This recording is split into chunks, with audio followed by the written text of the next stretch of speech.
ya. Nah, sekarang kita menuju ke pembelajaran tema 2 subtema 1, yaitu tentang manfaat tumbuhan. Nah, sebelum menginjak ke materi, kali ini kita juga akan mengetahui kita akan belajar tentang apa ya. Hari ini kita akan belajar tentang dongeng dan juga isinya. Kemudian anak-anak juga nanti diajari bagaimana mengutip atau memilih pesan dan amanat yang ada pada dongeng. Kemudian yang ketiga, anak-anak juga akan belajar bagaimana sikap peduli dan kasih sayang untuk sekitarnya. Kemudian nanti kita juga akan belajar bagaimana memahami dan mengamati perilaku sikap baik yang ada di sekitar kalian.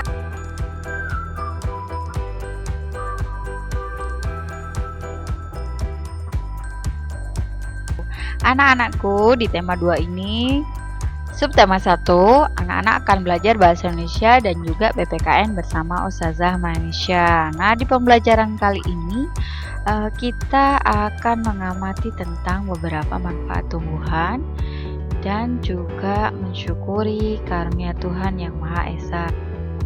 Anak-anakku sekalian, saatnya sekarang anak-anak mengamati tumbuhan di sekitar kalian. Kalian bisa nggak menyebutkan nama-namanya? Insya Allah semuanya paham ya. Jadi ada beberapa manfaat tumbuhan yang ada di sekitar kita. Salah satu contohnya adalah yaitu menghasilkan oksigen. Oksigen apa kegunaannya? Kegunaannya oksigen adalah untuk dihirup oleh makhluk hidup lain. Nah, kali ini anak-anak akan membaca teks dongeng fabel Rubah dan Buah Anggur. Nah, kali ini Ustazah akan menyajikan video tentang fabel Rubah dan Buah Anggur. Disimak baik-baik ya. Di sebuah hutan yang sangat lebat, hiduplah seekor rubah. Rubah tersebut sedang berjalan-jalan sambil mencari makan. Aku sangat lapar, aku butuh sesuatu untuk dimakan. Kemudian, sang rubah terus berjalan-jalan dan mencari.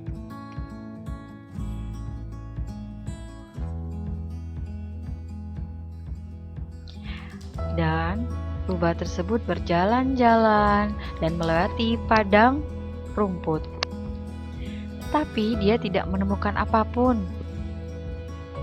Aku sangat lapar, tapi nggak ada yang bisa aku makan nih.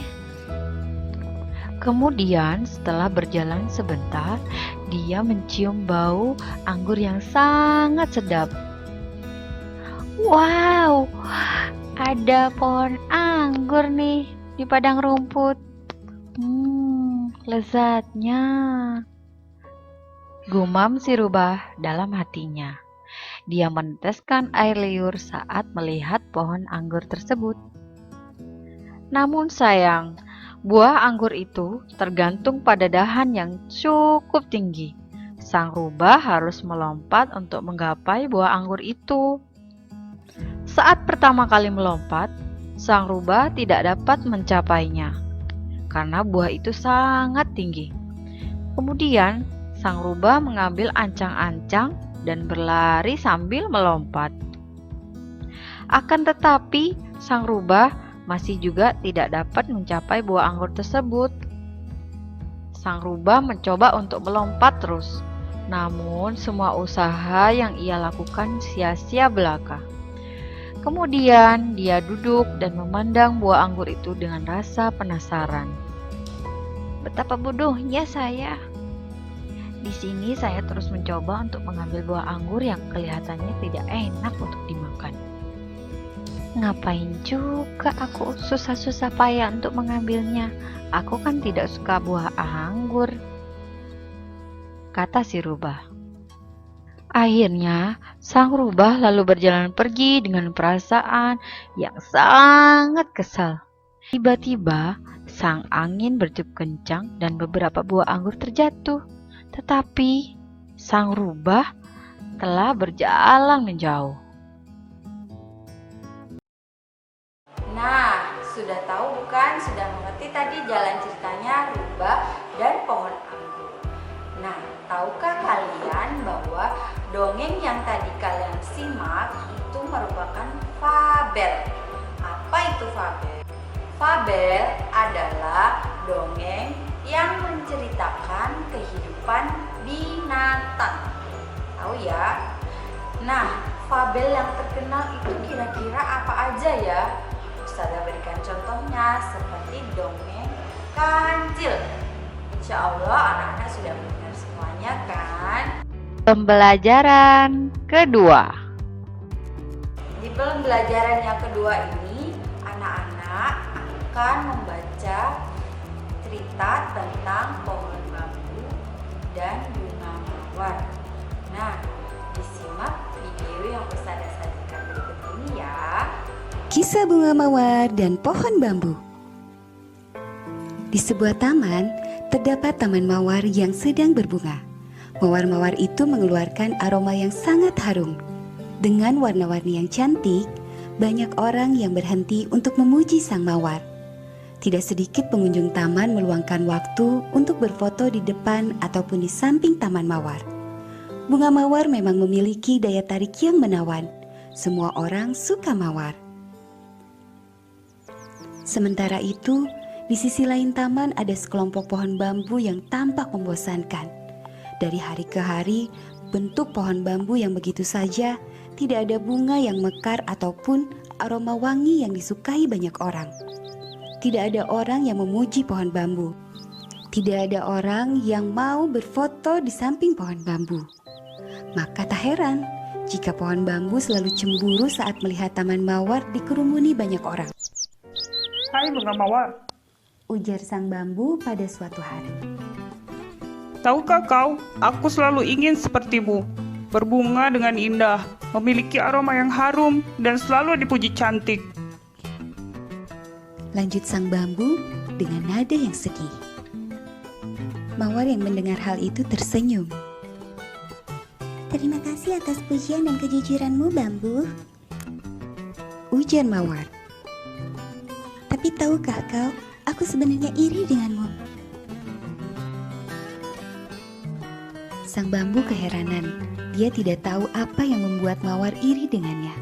Tidak ada satupun bagian dari bambu yang lebih indah dari mawar. Aneh sekali, kenapa kau iri denganku? Saja aku iri denganmu. Coba lihat, kau punya batang yang sangat kuat. Saat badai datang, kau tetap bertahan, tidak goyah sedikit pun. Ujar sang mawar. Sedangkan aku dan teman-temanku, kami sangat rapuh. Kena angin sedikit saja, kelopak kami akan lepas. Hidup kami sangat singkat. Tambah sang mawar dengan nada sedih. Bambu baru sadar bahwa dia punya kekuatan. Kekuatan yang dia anggap biasa saja, ternyata bisa mengagumkan di mata sang mawar. Tapi mawar, kamu selalu dicari orang. Kamu selalu menjadi hiasan rumah yang cantik atau menjadi hiasan rambut para gadis. Sang mawar kembali tersenyum. Kamu benar, bambu. Aku sering dipakai sebagai hiasan dan dicari orang. Tapi tahukah kamu, aku akan layu beberapa hari kemudian. Tidak seperti kamu. Bambu kembali bingung.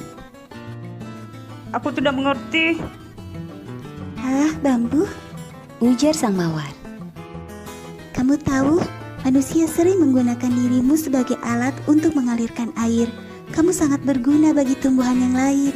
Dengan air yang mengalir pada tubuhmu, kamu menghidupkan banyak tanaman. Lanjut sang mawar. Aku jadi heran, dengan manfaat sebesar itu, seharusnya kamu bahagia, bukan iri padaku. Bambu mengangguk. Dia baru sadar bahwa selama ini dia telah bermanfaat untuk tanaman lain. Walaupun pujian itu lebih sering ditujukan untuk mawar, sesungguhnya bambu juga memiliki manfaat yang tidak kalah dengan bunga yang cantik itu. Sejak percakapan dengan bunga mawar, sang bambu tidak lagi merenungi nasibnya. Dia senang mengetahui kekuatan dan manfaat yang bisa diberikan untuk makhluk lain. Nah, bagaimana tadi dongengnya? Bagus bukan? Nah, kira-kira pesan apa ya yang ada pada dongeng tadi? Pesan yang bisa kita ambil adalah kita tidak boleh iri kepada kemampuan atau kelebihan orang lain.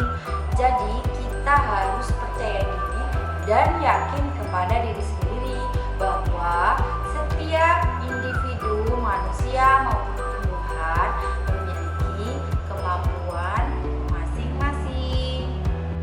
Nah, pohon bambu dan juga bunga mawar termasuk jenis tumbuhan kan? Nah, sekarang coba diamati di rumah masing-masing atau di sekitar kalian. Ada beberapa sikap peduli dan juga kasih sayang terhadap tumbuhan. Nah, anak-anakku, apakah kalian juga sudah bersyukur kepada Allah tentang hidupnya tumbuhan di sekitar kalian? Insya Allah sudah ya.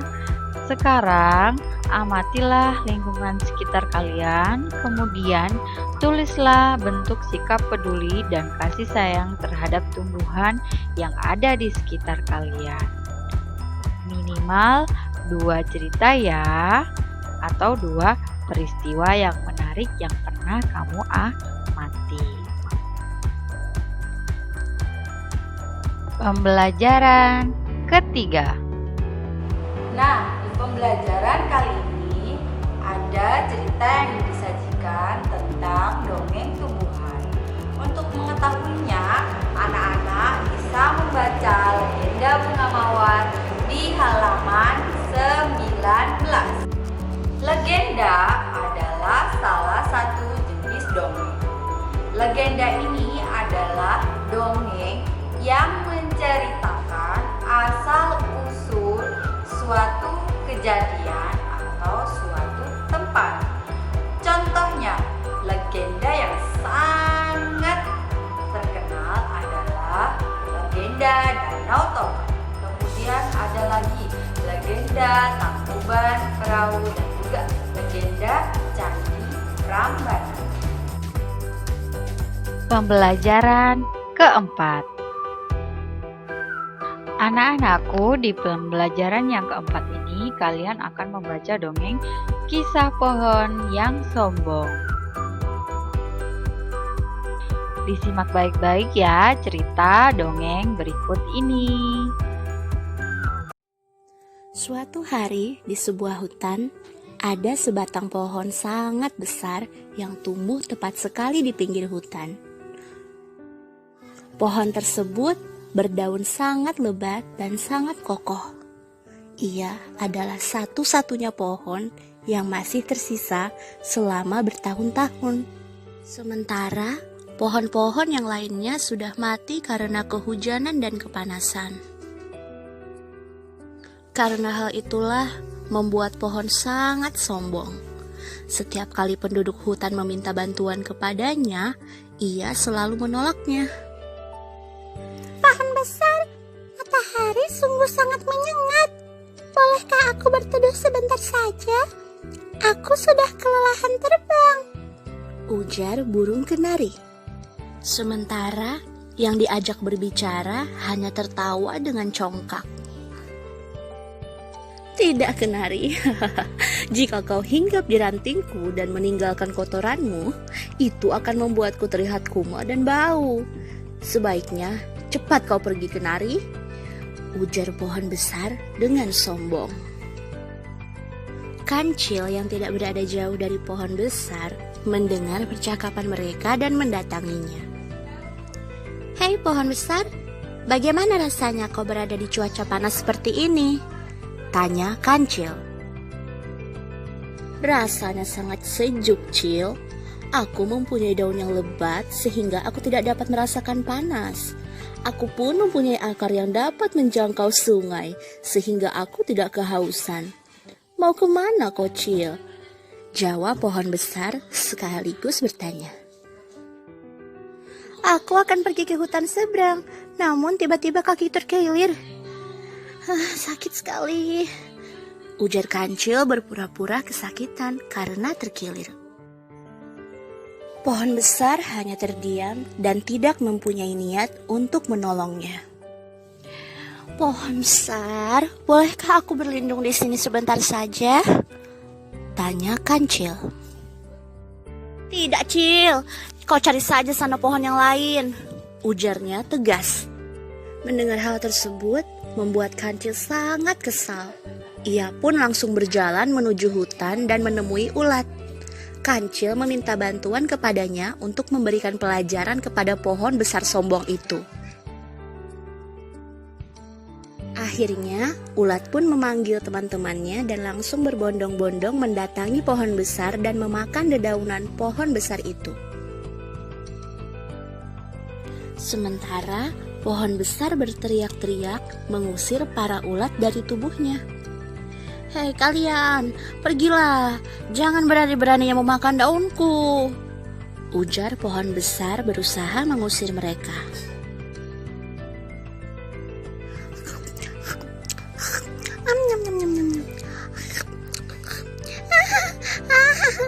Tenanglah pohon besar, daunmu sangat enak sekali. Aku akan menghabiskannya. Ujar salah satu ulat. Hahaha, lihatlah pohon besar, sekarang kau tidak dapat sombong lagi. Ujar kancil tertawa. Sementara pohon besar merasa malu karena sudah bersikap sombong. Namun, ia sama sekali tidak dapat berbuat apa-apa ketika daunnya dimakan oleh segerombolan ulat. Kau memang benar, Cil. Aku menyesal sudah bersikap sombong. Tolong maafkanlah aku.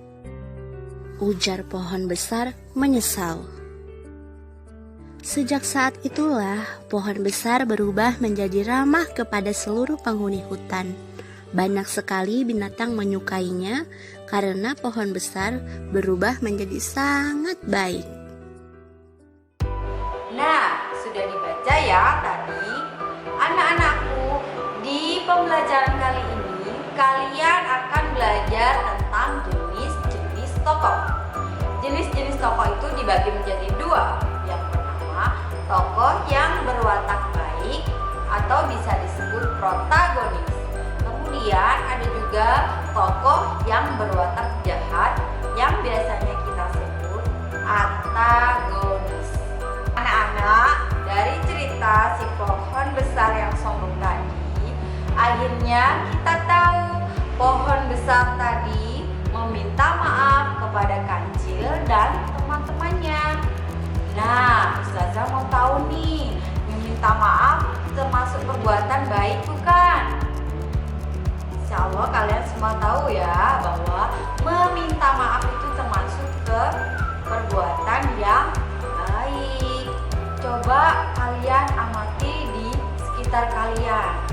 Misalkan ada teman yang meminta maaf, bagaimana sikap kalian? Memaafkan atau tidak? Tentunya kita harus memaafkan karena manusia merupakan tempatnya salah. Jadi ketika kita melakukan kesalahan, kita harus meminta maaf dan memperbaiki diri dan berjanji tidak mengulangi kesalahan yang sama. Pembelajaran kelima. Kalian sudah mengerti bukan contoh-contoh perbuatan yang baik? Saya beri contoh ya, seperti penolong, ramah kepada orang, santun kepada yang lebih tua, itu juga merupakan perbuatan yang baik. Nah, tentunya orang tua kita mengajarkan untuk kita harus berbuat baik kepada semua orang atau kepada siapapun. Pembelajaran ke-6. Nah, anak-anak, kisah tentang kasih sayang terhadap teman bisa kalian baca di halaman 38. Nah, anak-anak, sikap peduli dan kasih sayang ini merupakan salah satu pengamalan Pancasila sila kedua yang berbunyi kemanusiaan yang adil dan beradab. Nah, anak-anak, cukup sekian ya materi PPKN dan Bahasa Indonesia di subtema 1 ini. Jangan lupa tetap belajar dan selalu semangat.